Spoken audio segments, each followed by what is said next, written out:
Greetings again everyone, welcome back to my channel. Here we have another algebraic exponential equation that we're going to solve. So in today's lesson we are going to solve x in the situation where 8 to the power of x plus 2 to the power of 2 times x is equal to 150. As usual, you can pause this video and see if you can solve this one by yourself. If not, then let's solve this one together. So I'll write my solutions down below. Also, please feel free to check out my playlist on how I solve other algebraic exponential equations. So our problem states that we have 8 to the power of x plus 2 to the power of 2 times x is equal to 150, and we are given to find the value of x.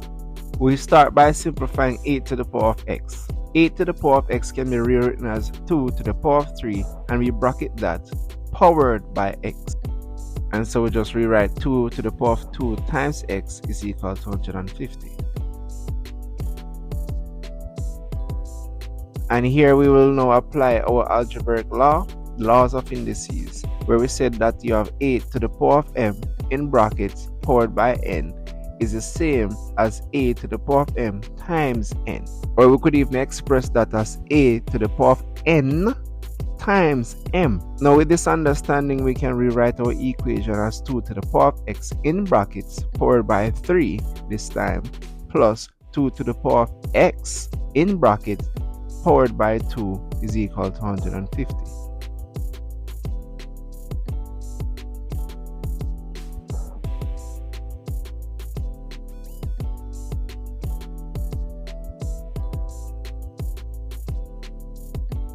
And now from here we say let 2 to the power of x is equal to y. So we will be using our y variable to substitute for the value of 2 to the power of x. You will see how this comes in neatly as we continue to solve our problem. Now this therefore takes us to the point where we have y cubed plus y squared. So we take the powers of 2 to the power of x in both situations. So we have y cubed plus y squared is equal to 150. So now we can take our 150 and bring it to the left hand side of the equation, where it's now a positive and it's going to go over to the left hand side as a negative. So that therefore leaves us with y to the power of 3, or y cubed plus y squared minus 150 is equal to 0. Now here's a unique trick that we can use here in this problem, where we can take 150 and simplify it as negative 125 minus 25. This form of simplification allows us to solve our equation smoothly.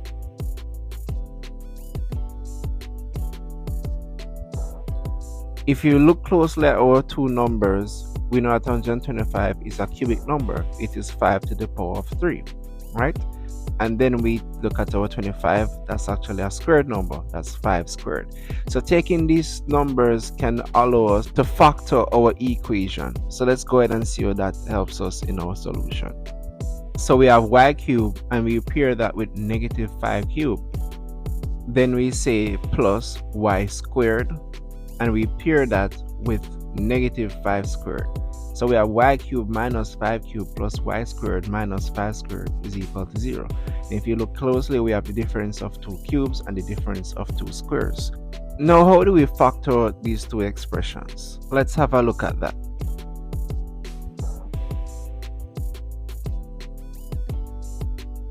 So we have the difference of 2 cubes, where we have a cubed minus b cubed is equal to a minus b in one bracket, and in another bracket we have a squared plus ab plus b squared. So this is how we expand the difference of 2 cubes. Let's look at the difference of 2 squares. So if we have a situation where we have a squared minus b squared, we can have a pair of double brackets, one being positive, one being negative, where we have a plus b in one bracket and a minus b in the other. So these are our two expressions, and this is how we expand these expressions.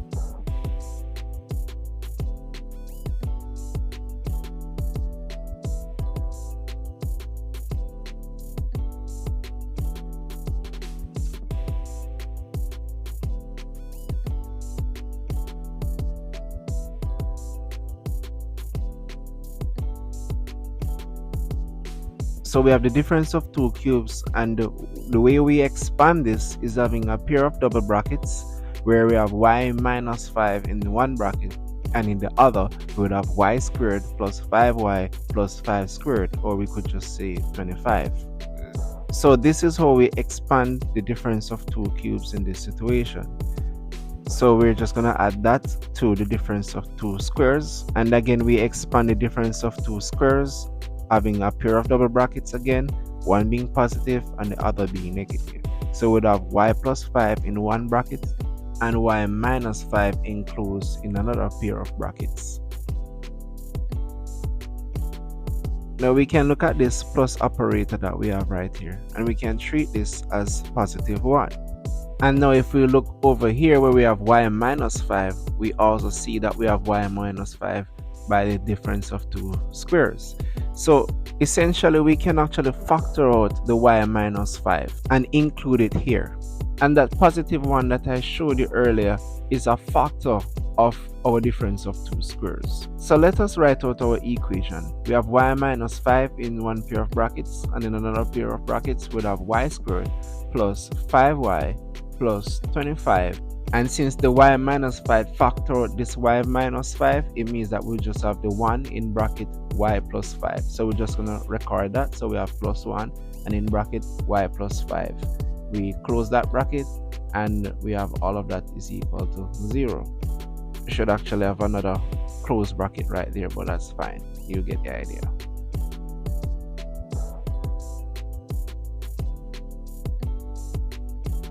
Expanding our brackets in this situation, we would have plus y plus 5. So we're just going to add that in the other pair of brackets. So we have y minus 5 in one bracket, and in the other bracket we will have y squared plus 5y plus y. Then we would just add the 5 to the 25, so that's 25 plus 5. So that's what we would have. And then we would close our bracket, and that's equal to 0.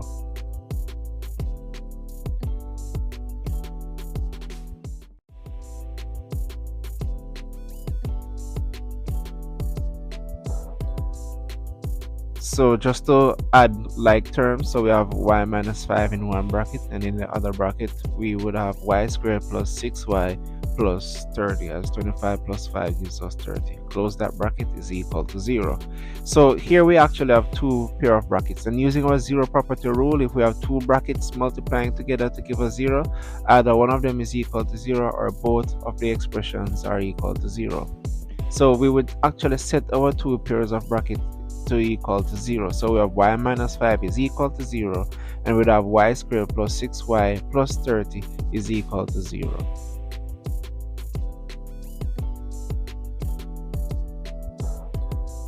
So for the first solution of y is that y is equal to 5, and that's a real solution. So over here we can use our quadratic formula to solve for y. So in this case, that means we would have a is equal to 1, b is equal to 6, and c is equal to 30. So as I said before, we use our quadratic formula to solve for y. So we would say that y is equal to negative b plus or minus the square root of b squared minus 4ac all over 2a.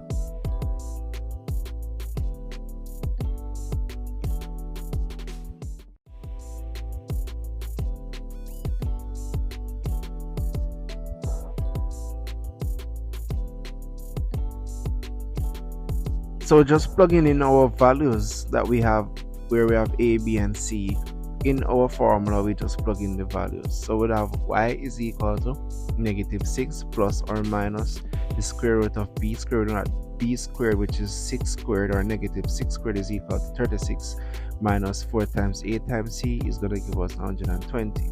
And we have all of this over 2 times a, or that's just 2 times 1, which is just 2.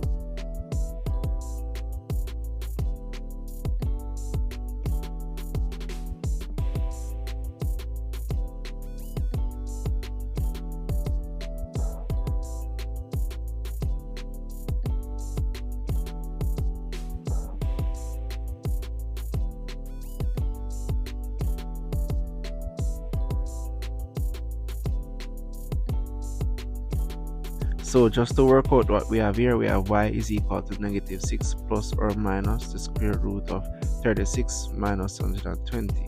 So 36 minus 120 is going to give us 84. So we have negative 6 plus or minus the square root of negative 84 all over 2. So then we would have y is equal to negative 6 plus or minus the root of, or the square root of 84 times the square root of negative 1. So we factor out negative 1 in this situation, and we have all of this over 2. Now the root of negative 1 is referred to as I, or imaginary number, because this is a complex solution. Then we look at factors of 84. We have 12 and 7, and 12 can be factored out as 4 times 3. So we have 4 times 3 times 7. And if we look here, we can actually simplify all 4, and that's why we use these factors. So let's go ahead and see what that looks like.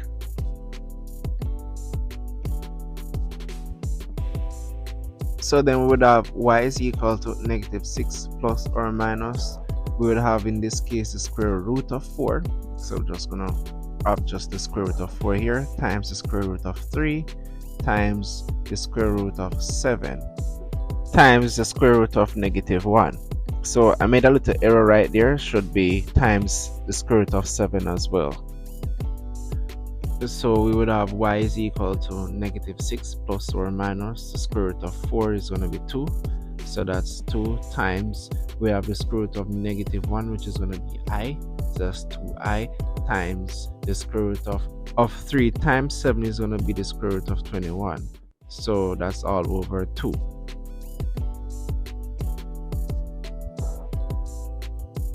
So we could rewrite that as y is equal to negative 6, and since it's all over 2, that's negative 6 over 2 plus or minus 2 times I times the square root of 21 all over 2. So we could simplify as say that 2 into negative 6, that's going to give us negative 3. So that's negative 3 plus or minus 2 into 2, that's going to give us 1. So we'd have plus or minus, we just have that as I times the square root of 21.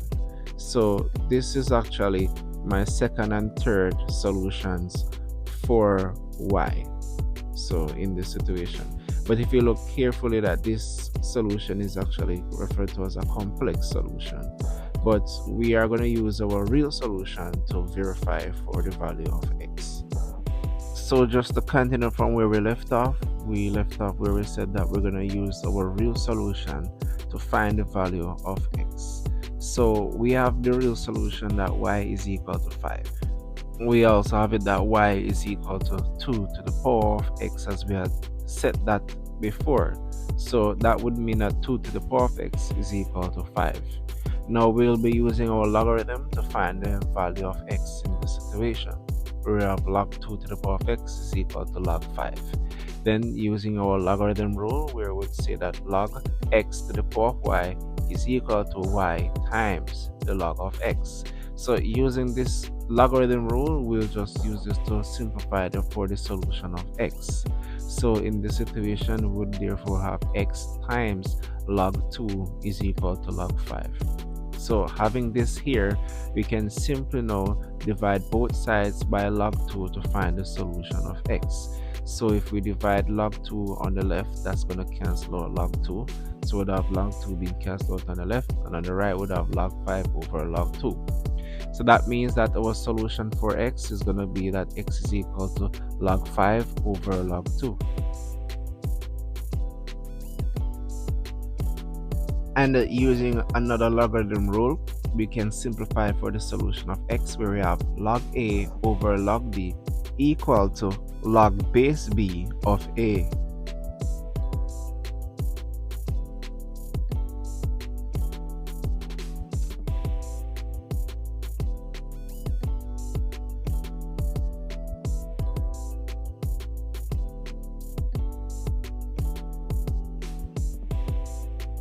This means therefore we can simplify for the solution of x as log base 2 of 5. And this is our solution for x. But we can go ahead and verify the solution to see if it is correct. So let's go ahead and just do that.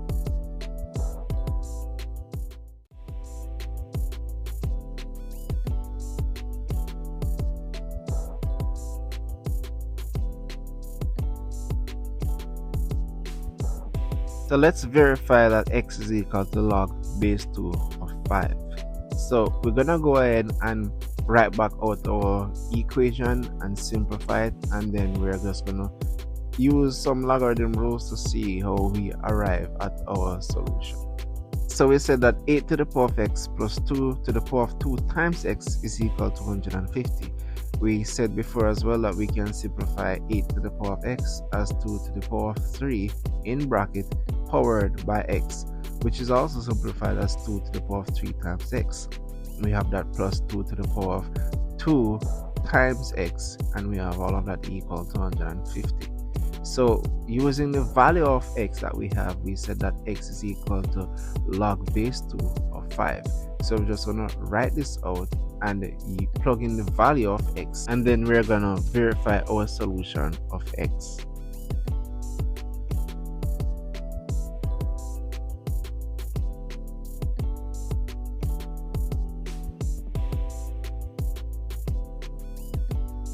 Now looking at what we have here, we have 2 to the power of 3 in brackets powered by log base 2 of 5.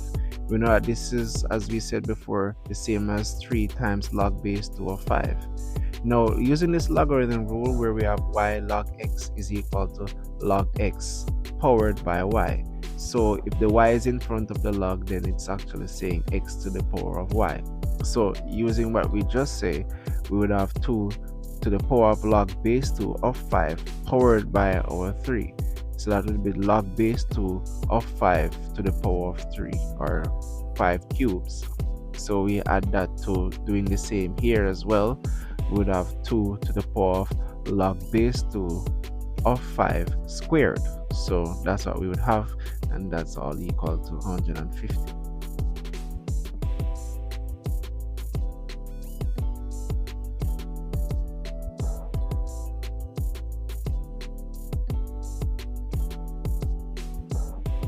Now looking at our two expressions that we see here, we will now use another logarithm rule to simplify these expressions. So our logarithm rule states that x to the power of log base x of y, where we have the same base x and x, then therefore it's equal to y. So what are we saying here? If we look at our equation, we see where we have 2 powered by log base 2 of 5 cubed. So here we have the same base, the 2 and the 2. So we're just going to use the same principle. We have the y. So the y would be the 5 cubed. So we'd have 5 cubed, and we would have that plus. And if looking at our 2 log base 2 of 5 squared is the same thing, the 2 and the 2. So we would use 5 squared. So that's 5 cubed plus 5 squared is equal to 150. Now in verifying our solution for x, we can look here where we have 5 cubed, and we know that 5 cubed is 125. So that's 125. Now we would have that plus. We see here as well we have 5 squared, and 5 squared is 25, as 5 times 5 is 25. Now if we look, now we have our solutions verified, because as we already know and work it out that 125 plus 25 is equal to 150. So our solution of x is now verified.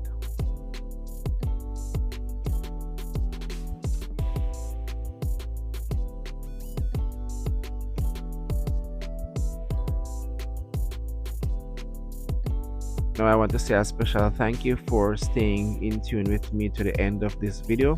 I know that this video was a lengthy video, but I hope it was as informative as it is lengthy.